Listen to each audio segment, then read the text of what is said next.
Hi guys! Yesterday I gave you some tips on how to get set up with your workspace so you can maximize your schoolwork time. Today I want to talk to you about how to organize all of these classes and this classwork that's coming in. I know I've heard a lot of complaints about the Google Classroom notifications blowing up your phones. So I'm just going to talk to you a little bit about how some of the students I've talked to are keeping themselves organized so they can know what is expected of them and when it's due. Okay, so the first thing I want to show you is just some really basic Google Classroom navigational tricks. Most of you probably know this. I know you've been using it a while, but I just want to remind you, all those notifications that you're getting are simply telling you that something has been added to your classroom. So if you're not able to sit down and take note of the notifications at the time, some of the students have told me that they found if they don't clear the notifications off of their phone until they're able to get home and write some things down, that helps. Or you can also mark them as unread until you're able to get things written down. I know some of you work or maybe you're outside playing when you're getting those notifications. So that's one tip. Once you do get to your computer and on your Google Classroom, if you'll navigate to the class, right up here at the top, Stream, Classwork, and People, these are the three pages that you can navigate to within your Google Classroom. The Stream is basically a list of all of the notifications that you've received. The newest notification will always be at the top. So, of course, you can see this is Cammie's 8th grade, but it's the same thing with high school.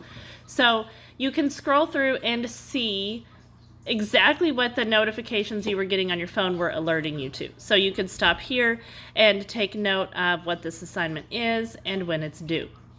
If you go to your classwork tab, take notice that it's the complete opposite. On this one, the newest work is at the bottom. So it goes from oldest at the top to newest at the bottom. That's just the opposite of the Stream, which is newest at the top. But you can always just log in and go straight to your Stream to see what the most recent activity is that your teacher has posted. If you haven't looked in a few days, then you'll need to scroll back to the last day that you looked in order to get caught up. So now let's talk about some ways that students are staying organized once they know what is due and what's expected of them. Okay, one really easy way to keep track of your assignments and your due dates is to use the app that came already loaded on your phone. It's a calendar app, and you can put in recurring, you can put in assignments that span across several days, or you can just put them in daily. You can put them in on the day that they're due or the day that they're assigned, just kind of whatever works for you. You can also color code your assignments so that each subject is a different color. This is great because you have your phone with you all the time and you're able to look at these assignments to see what's due, and you can update your calendar as those notifications come in. Okay, if you want to get a little bit fancier, this is an Excel spreadsheet that one of the students has made, and it's just labeled. Of course, instead of class 1, class 2, 3, you would want to put the name of the actual class that you are taking, and it's really simple. You're just going to type in what you need to do for that class, and then you can put a check mark or an X in the done box when you're finished with it. This is nice because you can go back and see what you've done and what you still have left to do. Again, this was just made in Excel, but you could make this in Google Sheets as well. It's a pretty simple spreadsheet. Okay, and if spreadsheets and computer tracking aren't your thing, this is just a really basic chart made on a piece of paper. For some of you, this may be the best way to go.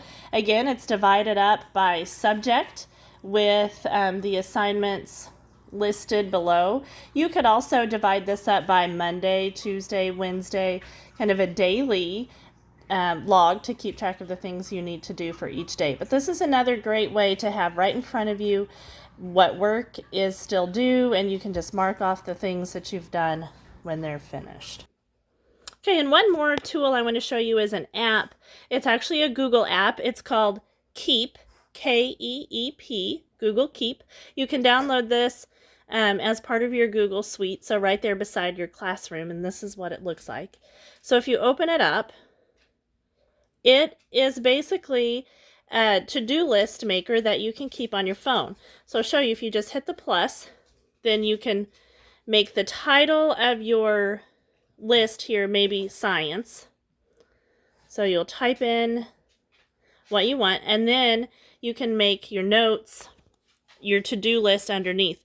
If you change it to this, you can make it check boxes and then type each task, and then you can check them off as you go. This one's also really great because it is it's a live document. So as you update it on the app on your phone, it's also going to be tied to your Google account on your computer. So you can make changes, you can do those assignments, write new assignments, finish assignments, and it's going to be right there at your fingertips all the time.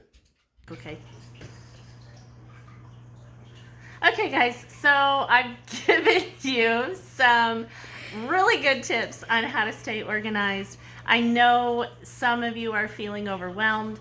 I do want to say, if you are not the person that would typically keep your assignments organized on a fancy Excel spreadsheet, don't try to do that now. Use the paper and pencil copy. Do whatever works for you, whatever it takes for you to know what is expected of you. The key to not being overwhelmed is to knowing what you have to do and when you have to do it. A lot of your teachers are sending you enough assignments to get you through a few weeks. So it looks overwhelming when you see all of those come through at once. But as you start to organize those out, you'll be able to get a better feel and a better handle about what you need to be working on and when. I hope that you are staying well, and that's the end of this tip.